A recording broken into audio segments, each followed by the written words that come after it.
En 1997, las acciones de Apple cotizaban ajustadas a unos 20 centavos. Bill Gates le envió a Steve Jobs $150 millones para evitar la quiebra. Una década después, Apple valía más que Microsoft. Tú ves hoy una empresa de $3 billones que domina el mundo.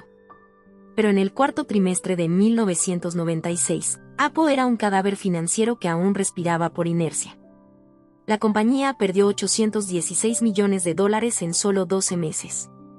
Su capitalización de mercado se había desplomado por debajo de los $3.000 millones.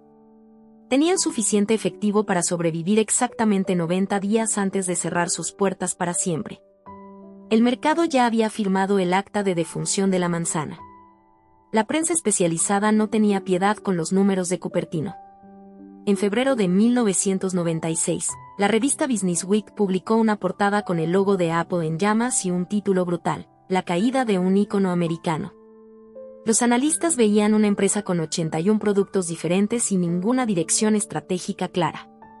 La fuga de talento era masiva y los ingenieros más brillantes vendían sus opciones sobre acciones antes de que valieran cero. Tú hubieras visto un negocio hundiéndose en una deuda insostenible y una irrelevancia tecnológica total. En julio de 1997, el escenario cambió con el regreso de un hombre que llevaba 12 años fuera de su propia creación. Steve Jobs no regresó como un salvador motivacional, sino como un estratega financiero con una disciplina de capital aterradora. Su primera gran jugada ocurrió en la Macworld de Boston el 6 de agosto de 1997. Tú podías sentir el odio en el aire cuando apareció la cara de Bill Gates en una pantalla gigante. El archienemigo de Apple acababa de inyectar $150 millones en acciones sin derecho a voto. Esa inyección de capital no fue un acto de caridad de Microsoft. Fue un movimiento calculado para evitar que los reguladores antimonopolio destruyeran a Gates por dominar el mercado sin competencia. Apple aceptó instalar Internet Explorer como el navegador por defecto en todas sus computadoras. A cambio, Microsoft garantizó que seguiría desarrollando Office para Mac durante los siguientes 5 años. Fue el pacto con el diablo que compró el tiempo necesario para reorganizar los libros contables. La acción apenas reaccionó porque el mercado seguía viendo un flujo de caja libre negativo. Jobs no perdió tiempo y empezó a aplicar una cirugía mayor a la línea de productos. En su primer año, canceló el proyecto Newton, una tableta prematura que le costaba a la empresa millones en desarrollo inútil. Despidió a más de 3.000 empleados en menos de un semestre para frenar la hemorragia de gastos operativos. Eliminó el 70% de los modelos de hardware y software que Apple fabricaba en ese momento. Su visión era tan simple que cabía en una servilleta, una matriz de 4 productos para 4 tipos de clientes. Tú debes entender que la disciplina financiera fue más importante que el diseño industrial en este periodo. Jobs redujo el inventario de la empresa de un mes de suministros a solo 6 días en tiempo récord. Esta eficiencia logística liberó cientos de millones de dólares que antes estaban atrapados en almacenes llenos de productos que nadie compraba. El margen bruto de la compañía empezó a subir desde un peligroso 19% hasta superar el 30% en 1998. La empresa dejó de intentar ser todo para todos y se enfocó en ser la más rentable para unos pocos. En mayo de 1998, llegó la iMac G3, el primer producto de la era del retorno que generó ganancias reales. Apple vendió 800.000 unidades en solo 5 meses, lo que inyectó un flujo de caja vital para la investigación y desarrollo. Por primera vez en años, la compañía reportó una ganancia trimestral de $47 millones. El precio de la acción empezó a moverse desde esos 20 centavos ajustados hacia arriba de forma sostenida. Los operadores empezaron a notar que el retorno sobre el capital invertido estaba girando positivamente. Pero el verdadero pivote silencioso ocurrió en octubre de 2001 con el lanzamiento del primer iPod. No era solo un reproductor de música, sino una máquina de captura de clientes para un ecosistema cerrado. Apple ya no dependía únicamente de vender computadoras caras una vez cada 5 años. Ahora tenía un dispositivo de $399 que obligaba a los usuarios a entrar en iTunes y consumir digitalmente. La métrica que pocos analistas vieron en ese momento fue el crecimiento exponencial del flujo de caja libre antes de que explotara el precio de la acción. En 2004, Las ventas del iPod representaban casi el 20% de los ingresos totales de la compañía. Apple estaba mutando de una empresa de computadoras a una plataforma de servicios y consumo masivo. Para 2007, el año de lanzamiento del iPhone, Apple ya tenía una reserva de efectivo de más de $18.000 millones. La empresa, que estuvo a 90 días de la bancarrota, ahora tenía más caja que muchos gobiernos pequeños. El iPhone no fue un golpe de suerte, sino la culminación de una década de reinversión agresiva de utilidades retenidas. Si tú hubieras invertido $1.000 en Apple en agosto de 1997, hoy tendrías más de $1 millón en tu cuenta.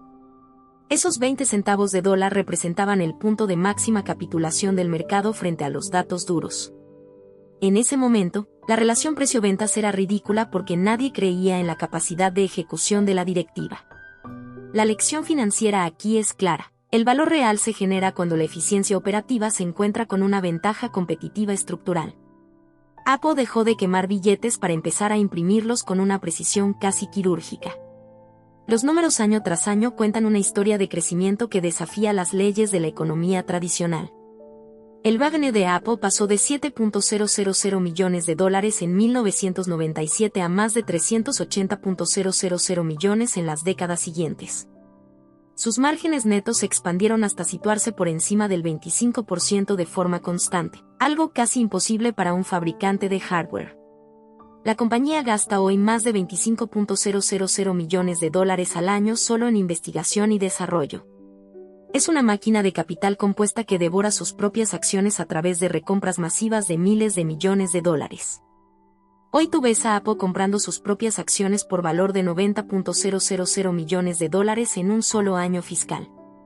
Esto es posible porque su flujo de caja operativo es tan masivo que ya no saben dónde más invertirlo. La empresa que Bill Gates tuvo que rescatar para que no desapareciera hoy genera más ganancias en un día que Microsoft en todo el año 1997. No fue la creatividad lo que lo salvó, sino una mente con visión de producto y una disciplina financiera brutal. El mercado suele castigar la confusión y premiar la simplicidad con una fuerza desproporcionada. Muchos inversores buscan el próximo gran invento, pero olvidan mirar el estado de resultados y el balance general. En 1996, el balance de Apple estaba tan deteriorado que su deuda a largo plazo superaba su capacidad de pago inmediata. Jobs eliminó la deuda, limpió el inventario y se enfocó en el margen de contribución de cada unidad vendida. Esa es la diferencia entre un operador que entiende el capital y un gerente que solo administra la decadencia. Tú tienes que aprender a leer lo que los números dicen cuando el ruido de la prensa dice lo contrario. La crisis de 1997 fue el filtro necesario para eliminar la grasa y dejar solo el músculo financiero de la compañía. Sin esa amenaza de muerte inminente, Apple nunca habría tenido la urgencia de matar productos mediocres como el Newton o la línea Performa. La escasez de capital obliga a la inteligencia a priorizar solo los proyectos con el mayor retorno sobre la inversión posible. Cuando el dinero es gratis, las empresas se vuelven lentas y burocráticas. Cuando el dinero se acaba, solo los fuertes sobreviven. Apple es el ejemplo más puro de cómo una estructura de costos delgada puede soportar una ambición global infinita. Observa el ratio de retorno sobre activos de Apple comparado con cualquier otro competidor del sector tecnológico.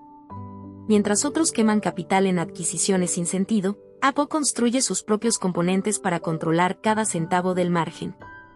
Fabrican sus propios procesadores, controlan su propio sistema operativo y gestionan sus propias tiendas de retail. Este control total de la cadena de valor les permite extraer rentas económicas que el resto del mercado solo puede soñar. En 1997 comprabas una promesa rota. Hoy compras el monopolio de la atención del consumidor premium. La métrica de oro para cualquier estratega es el flujo de caja libre por acción, y Apple lo ha dominado por 25 años. Han reducido su número de acciones en circulación de forma agresiva para aumentar el valor de cada pedazo del pastel que tú posees. Es una estrategia de canibalismo financiero que premia al accionista que tiene la paciencia de ignorar la volatilidad del corto plazo. La disciplina del capital no es emocionante, pero es lo único que construye fortunas que duran generaciones. Apple pasó de la quiebra a la gloria porque dejaron de jugar a la tecnología y empezaron a jugar al dinero. Si quieres que este tipo de análisis se aplique solo a las acciones que estás considerando, sin que tengas que armar hojas de cálculo cada vez. Estamos construyendo algo para eso. El link de la lista de espera está en la descripción del canal. Mantén la disciplina. Nos vemos en el próximo análisis.